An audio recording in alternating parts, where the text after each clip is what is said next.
Today on the show, we're bringing in experts to help me and you with your priorities, how to prioritize your priorities, and how to live a well-balanced life. I know I need this help, and I hope you do too. That's next on See Hear Love. You are seen, you are heard, you are loved by God. You're not alone, you're fully known, you are loved by God. Well, welcome back to See Hear Love, and we are in front of a live audience here at Tyndale University College and Seminary, where we have, oh yes, thank you audience, woo-hoo-hoo-hoo! Where we have a great show for you today, for us today. Are you ready for it? It's all about priorities and work-life balance. Oh, okay, I know. It's funny when I say that, the response that happens. Okay, to the audience, how many of you in the audience struggle with priorities? Raise your hand. Okay. How many of you struggle with work, health, study, friends, family, life balance? Raise your hand. So that's pretty much all of them. And were you all, did you guys raise your hand at all? Inside. Inside. Lindsay's like, Everything. inside I was raising my hand. Well, we've got a great team here today. Cheryl, welcome. Welcome Hey. back. It's good to have you here. Yeah, so excited about this topic. Clearly not, but yay, love the fake enthusiasm. Brooke, welcome. Good to have you here too. Thank you. You ready to talk about priorities? Yeah, I think so. All right. And to my right, it's good to have you here, Lindsay, Thank you. qualifying psychotherapist, and you were on our show last year, and you shared your courageous story that we will never forget. Thanks for having me back. Yeah. It's such a blessing to be here. Thanks. I can't wait to hear your thoughts on this All right. topic. And to my left, Lisa, you are a qualifying psychotherapist when you work with people with anxiety, depression, stress management. You're a counselor, and you mentor with vulnerable women in Toronto. So welcome. Thank you. Okay, so this is going to be great as we talk about priorities. So let's get going with our news and views, because I want to share with you an article I read about priorities, and I want to get your take on this.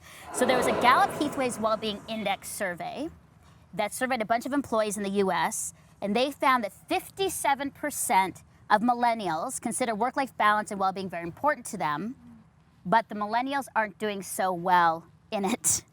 So the survey tracks well-being in terms of 5 elements: purpose, social, financial, community, and physical. They said the millennials are thriving in one of those 5. And what do you think, which one do you think? Can you read is them that? again? Purpose, social, financial, community, and physical. Social. Okay, that's what I thought. Yeah. They actually said in the survey that they rated themselves high on physical well-being, that they're like, they take care of themselves, they eat well and whatnot. It turns out that they are not thriving in purpose, social, financial, and community. Wow. What are your thoughts about that? Because they say 5% of working millennials are thriving across the 5, but most of them aren't. What that tells me right away, and I think this kind of goes right across the board, is that we put energy into what we think is important to us. And so clearly the physical and looking hot and good, that's Yeah. the thing. And I feel like that speaks to us. You know, we will put energy and focus, and I feel like the things we leave to the end, which usually have to do with our older people, it's our well-being and our physicality, we leave right to the bottom, and we're all about the other things. So it's interesting to see how priorities shift as you cross Yeah. the generation. And so that's a good point, because they said across all the generations in this survey, just 7% are thriving in all 5 elements. Right. So everybody else, maybe 1, maybe 2, but 5, no way in the thriving. Yeah. What are your thoughts about that stat? Lisa, what would you say? Well, I thought that Cheryl brought up an interesting point. It's interesting that people are making choices. Yeah. And one of the things that we talk about in counseling and therapy is having our choices line up with our values. So if we're not intentional about sort of figuring out what we really value, we end up making choices that might not line up with that. And then it's like we feel unbalanced, and it's like you don't really have enough, it seems like you don't have enough time to do the things that are important and that line up with what you value. Yeah, that's good. So Yeah. the value part Yeah. is key. Yeah. I was actually thinking about the idea of balance before I came on the show, and I actually looked up what it meant in Webster's dictionary. And it alluded to having an equal weight so that we could be steady, or something or someone could be steady and upright. I thought that was really telling because, I mean, life's not really always steady, but I think we're called to live in an upright way. And that's interesting with values too. We tend to go to the things that are like quick fix, instant gratification, but is that really going to leave us upright?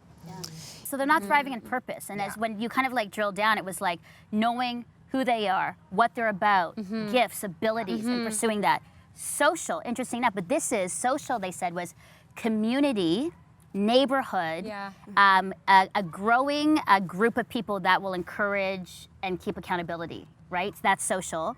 Financial, and then again, community. And so those were ones that they said that they were struggling or suffering in the most. I don't think that people actually understand how vital community is. Because I think when you get that community, when you get that around you, I feel like those other kind of like come into place, right? Because it's your community that will tell you like, stop caring about like just your outsides, like care about your insides and how are your finances doing, and right? I think that's what community really helps with. But that's scary, right? That means being vulnerable. That means being in front of someone and be like, be a part of my life. Accountable to something. Yeah. Whereas sort of physical is a bit at arm's length. I can control some of that, but community's like, see me for who I am.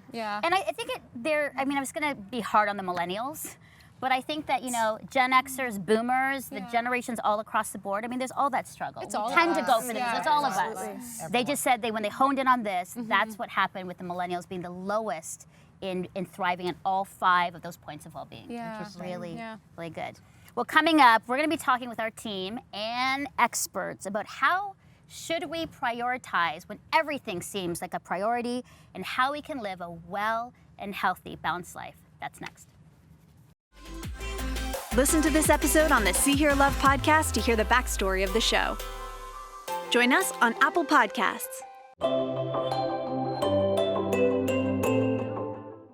So I think we're feeling rather convicted on this topic about priorities and balance. And it's funny that every time we say that, everybody gets a little like, right? So I think we need to kind of like dive a little deeper into this, and I'm glad that the two of you are here, because I want to start off with priorities and ask, why do we struggle with this? Setting priorities, sticking with them, knowing what they should be. I mean, we could go on, or even overwhelmed by all the things we have to do.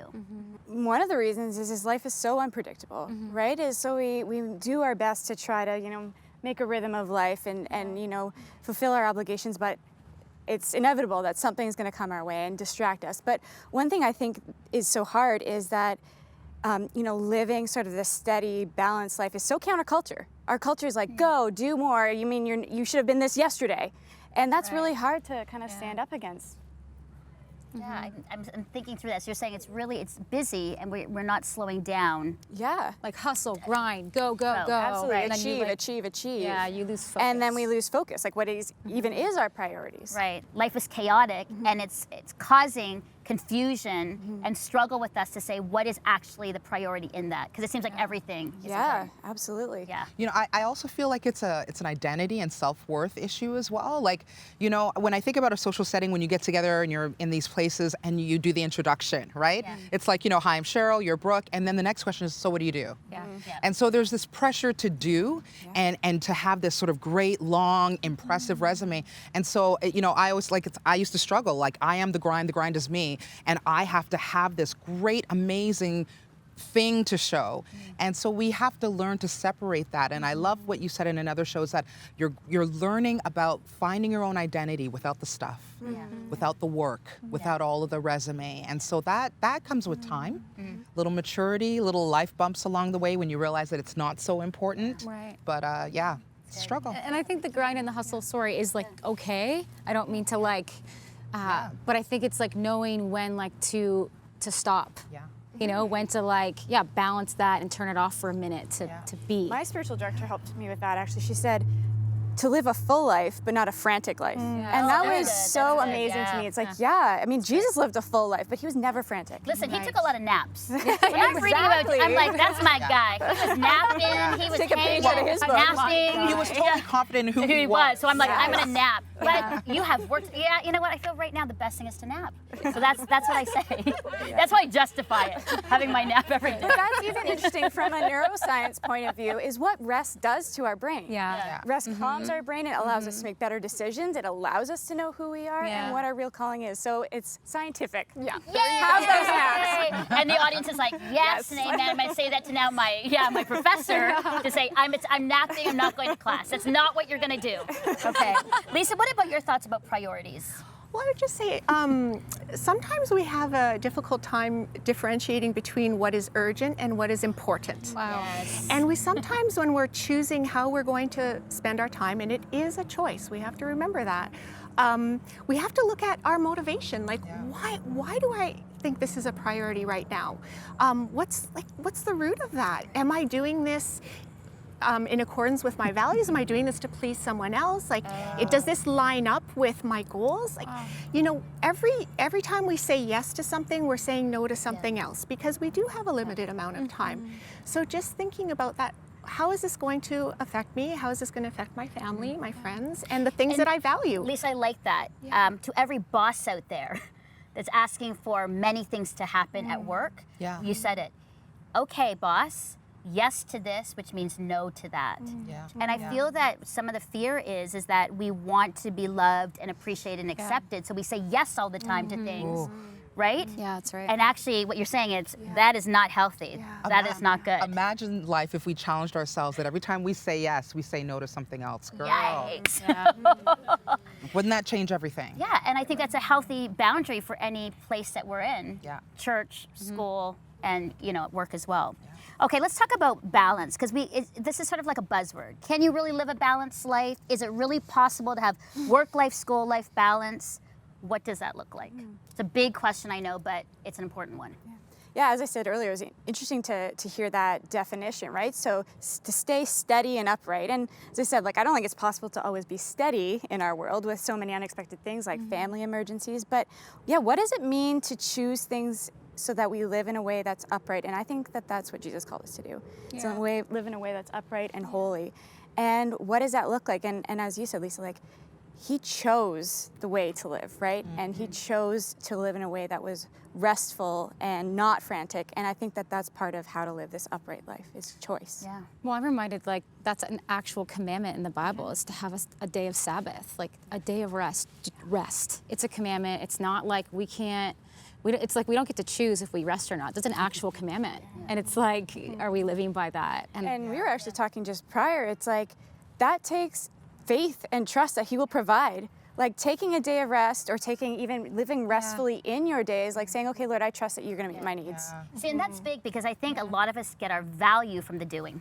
Yeah. Right? So when I don't do something, that could be family of origin, that could be culture, that could be just us saying, when I don't do, it means I have lesser value. When I hear Melinda doesn't do I ask her then to be a part of something? Do I ask her? And then there's internally, there's a fear to say, whoa, wait a second. I have to show the world that I'm of value because I do and I produce.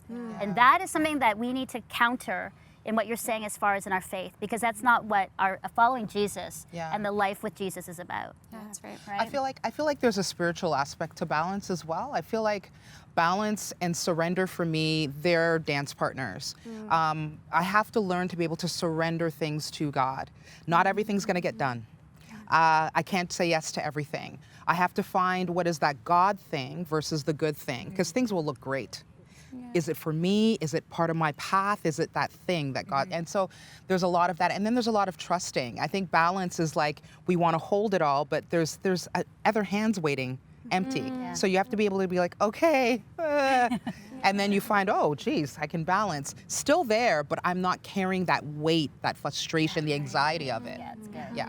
Lisa, you have the last word. What are your thoughts on how we can have the best healthy life ever and have the most balance in our life? It's you. Give it to us. Give it to us. I'm just reminded of Matthew 11, verse 28. Come to me, all you who are weary and heavy burdened, and I will give you rest. Jesus is the provider of that. We can choose to schedule in rest. That's okay. It's not every day is not going to be perfectly balanced, but we can do our best. We can be intentional about building that into our rhythm of life. Times of creativity, times of play, and what wonderful things to model for children as well, that we don't always have to be frantic. And there can be rest in the doing as well as in the being. We can choose a posture of restfulness, and even as we are doing the things that need to get done in our day. That's good. That is so good. This great discussion, you guys. Well, up next, our audience, our live audience, is going to ask us questions. Well, hopefully not me, but them, about priorities and balance in our segment called You Asked, We Answered. And I can't wait to hear from you, Lindsay and Lisa, because I don't want to answer. I don't want to have to answer to these very smart people there. That's coming up next. Want to be a part of the See Hear Love community? Sign up for the See Hear Love newsletter to be the first to get the show, exclusive content, event invites, and more. Sign up at seehearlove.com/newsletter.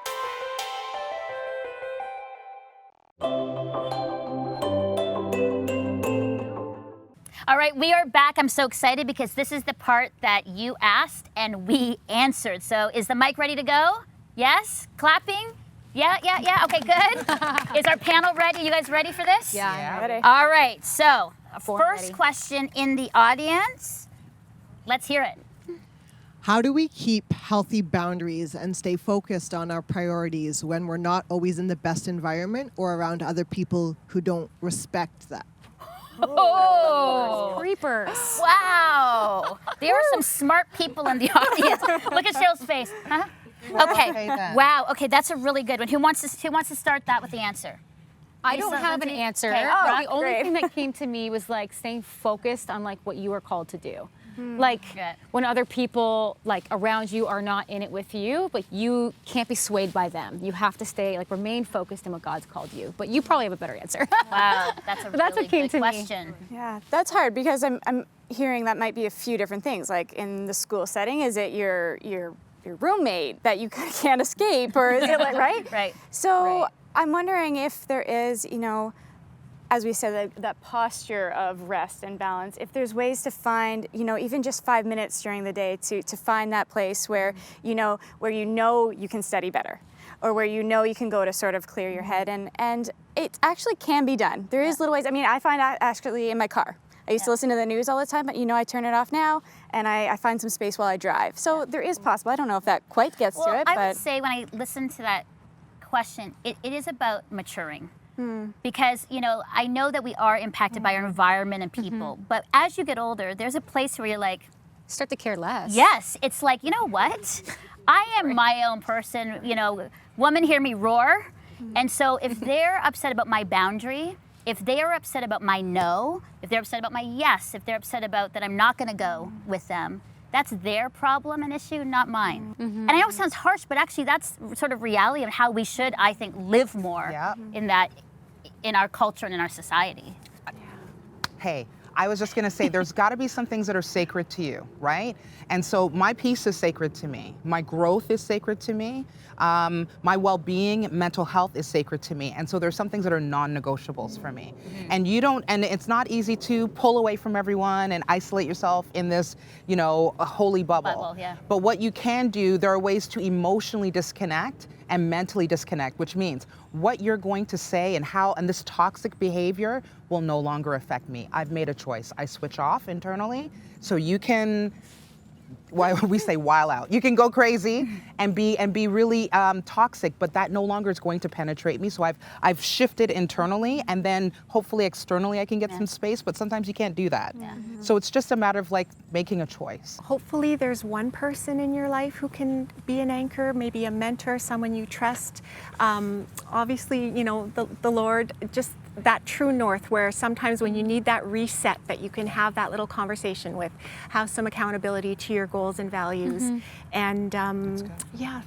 But I do want to validate like being in that age category myself, where I'm still learning that I think it's okay to acknowledge that it is a process. Yeah, That it's absolutely. a daily making those little decisions, and the days where we can't find that peace and where everybody's driving us nuts, that's okay. It will take time, and we'll get And there. shut your door and scream. I don't know. I think that could work too. Another question in the audience. Who's got a question? Okay, yeah, go ahead. It's about dating. Oh, cool. Oh, okay. If you're not dating or going on dates, are you missing out? And is there ever a bad time to date? Ooh. Can I just say in general, obviously I'm far older, and Not the too much dating older, game though. has. Okay, that's that I've been part, married yes. for a long time. Can I just say I think that this feeling and thinking that we're missing out on things in life is probably one of the biggest enemies of our life, and so I feel like there's time. So when you're not dating and you're not with other people and everybody else is dating, you can work on yourself, you can better yourself. So don't worry about missing out at all. Yeah, That's for sure, for sure. Thoughts on dating? Everyone's like, thoughts on dating.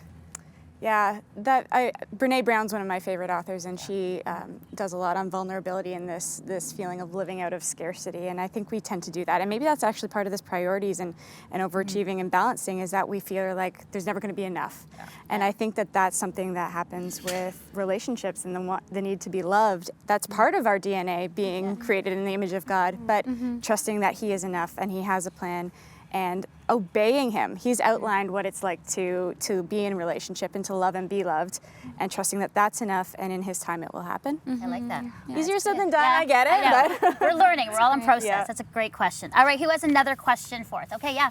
Let's hear your question. Hi, so my name's Tasia. Hi. So I'm wondering, how can I not burn out when I have to work to put myself through school on top of building some form of social life and making sure that I spend time with God? Oh, if you have the answer, let me know.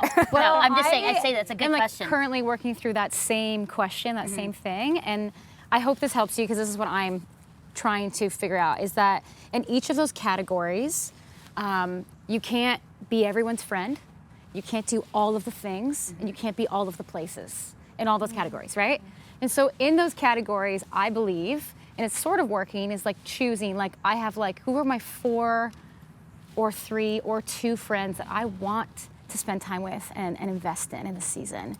Where are the places that I like feel the most joy and want to be in this season? And like answer those questions, I think by category, actually, just to kind of rein yourself in. Does that make sense? Yeah. So that you don't like spin out of control and burn out. Yeah.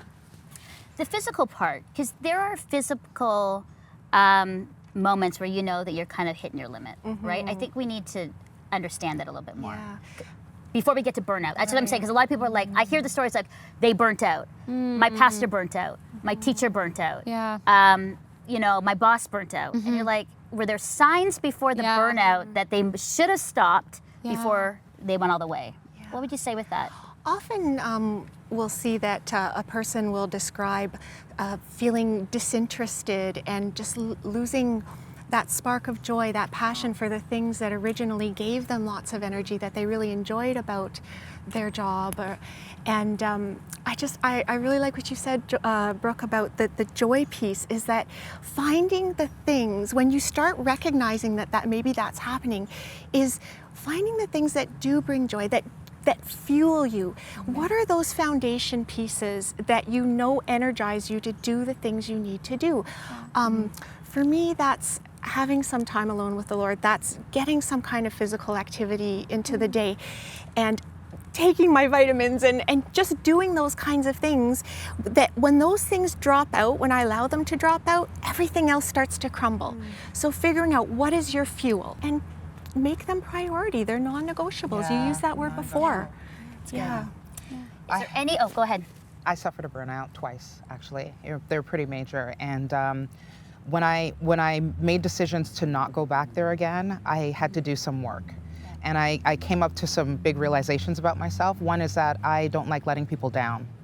And not saying that's you, but oh, you feel that? You feel me, I think a girl? few people are going, yeah. And so I don't like letting people down, and it was spiraling into people pleasing, and then I also realized that I had no self-care at all because I didn't consider myself a priority. Wow. It was hard. I mean, I wasn't even at the bottom of the list. A child, I wasn't even on the list, and so I had to put some things in place and actually value. There was a lot of self-worth and value going on where everything else was better, bigger, more important. Yeah. So I had to ask myself some questions. So it helped me notice the flags before burnout. Yeah. I think that what we need to do, all in the audience has to just take a moment. Let's just breathe for a second. Because I don't think we do that enough. Yeah. So when I say that, it's like to stop and to breathe and to know your value and worth. Because a lot of things is the same with Cheryl. When I went into my depression, it was part of burnout. I had been overachieving, trying to prove myself. I was in my 20s. It was my first job, my first career, and I'm like, I'm going to prove it as a young Filipino woman. I'm going to work harder than any guy out there. What happened though was I started putting my value in what I was doing, in succeeding, in wanting, people to see me, that I was actually good enough, and I wanted to be better than them. And what happened is it was a complete burnout. I was out. I had to leave my job. It was brutal. And I had to take 8 months to rebuild. Yeah. And where it started is who are you, Melinda? Who are you? And start from the very basic question in who I am with Christ. Yeah. Who Jesus is to me. Who do I follow? Do I follow culture, them, myself, or do I follow Jesus? Yeah. And that was the Yeah. turning point, Yeah. which is, I know it's a bigger answer to the question, but just in honesty, Yeah. that's what it came down to. Yeah. And do you love you? That's And the tough do you one. love you? Yeah. Not narcissistically, but do you love yourself? Yeah. Are you showing that love to Yeah. yourself? That's good. Yeah, well, I was going to say, to bring it back to like the word, the Bible says like we can't do things on our own strength. And so when we start to strive and be like that overachiever, it's because we're doing that on our own strength. And I think like that is like a recipe for disaster. Like that to me is like where you're going to like fall and crumble and burn out. Because God's saying like, hey, like I didn't call you to do all of that on your own strength. Like I'm here wanting to like help you through this and carry this load with you, but you on your own strength are trying to plow through. And so it's good. We could be here all day answering questions, We but could. thank you for your questions. And thank you all for your thoughts. It's important that we take a moment, we breathe, and we listen and learn together. Well, let's go to Joanna now, who is standing by as she kind of wraps up everything that we've heard and talked about in regards to priorities and well-being and balance, and connects it all in the good word. Let's take a look. Now, I think one of the most important ways we can live a balanced life is by modeling ourselves after the life of Jesus. Jesus, fully human and fully God, he seemed to figure out this balance thing better than any of us have figured it out. He was often found away by himself, even though there were thousands of people, crowds of people who demanded his time and wanted something from him, or even just wanted to be around him and to learn from him. Maybe they wanted a miracle, but he seemed to be able to go away by himself to be with the Father and connect with God. He also was able to balance out life with parties and weddings and wine and celebration. He also had times of teaching and times of miracles. He had times where he was alone with his disciples, that small group, and then he had times where he was with the crowd. He had times with his family, he had times away from his family. He seemed to figure out this balance thing. So we need to look to the life of Jesus to say, what does it look like in our time, in our culture, to live a balanced life? Matthew 6 at verse 34, a famous scripture we often quote. Therefore, do not worry about tomorrow, Jesus says, for tomorrow will worry about itself. Doesn't each day have enough trouble of its own? I love how Jesus invites us to be balanced by inviting us into today. In this age of anxiety, we're constantly worried about what's happening where we aren't, what's happening maybe on social media, or what's happening especially tomorrow, the next day. What's the worst thing that could happen? And we're constantly anxious about that. And yet Jesus invites us in this conversation about balance to focus in the now, to be present where we are with the people that we're with, to consider what we need for today, and to not worry so much and get off kilter by constantly worrying about a future that we can't control. God is with us and he wants to help us be less anxious and more balanced. Well, thanks, Joanna. Such a good reminder to not be anxious as we make good, wise life decisions. Thank you, Lindsay, Lisa, for your thoughts. Learned so much today, and to Brooke and Cheryl, like always, great contribution in what you're sharing. Well, here's my takeaway, as you heard on the panel today. Love yourself, trust God, have some good self-care in your community, in your life, in your environment. And it's okay to say no and put boundaries in and around your life. And also know that God loves you even when you do say no to that party or shut the door. And as always, what we like to say to end every show, you are seen, heard, and loved by God. Bye-bye.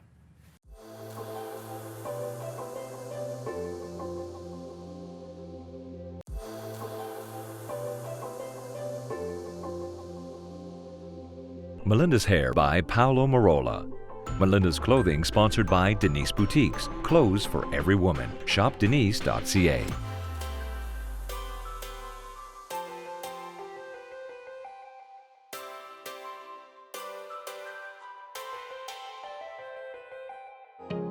Deeks Insurance is a proud sponsor of the See Hear Love Studio.